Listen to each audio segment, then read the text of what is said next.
Welcome to Fun with Science program. Have you ever seen the aeroplane takeoff and aeroplane landing?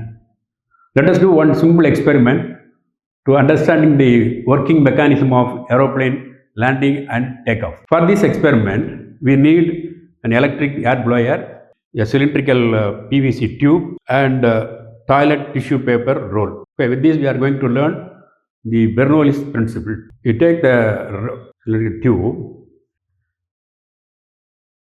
and place it in the central hole of the paper roll. Okay, it is very, very light toilet tissue paper. Right. Now the experiment is, you switch on the air blower, then you place the blower just above the paper roll. Right. Now you pass air stream.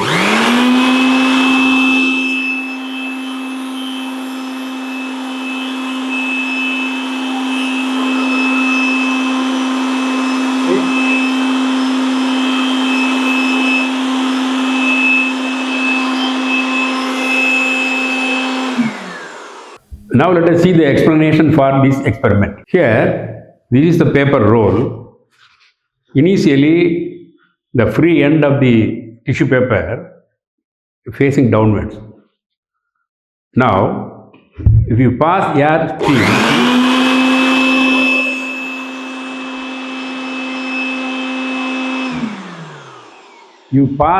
stream, just above the paper, it is lifted. And this is called air lift. At the same time, if you pass the air stream in the vertical direction, it flares. Okay, now what is going on here? See, you are passing air stream, so the velocity of air just above the paper is more. So according to Bernoulli's principle, as velocity of air increases, pressure decreases. So what will happen? The pressure above the paper is decreased, but the pressure below the paper is more. So from high pressure area to low pressure area, air exerts a force. So it is lifted. At the same time, you are passing air stream in the vertical direction, it is completely thrown away and all the papers will be unrolled. So that is the concept of this experiment.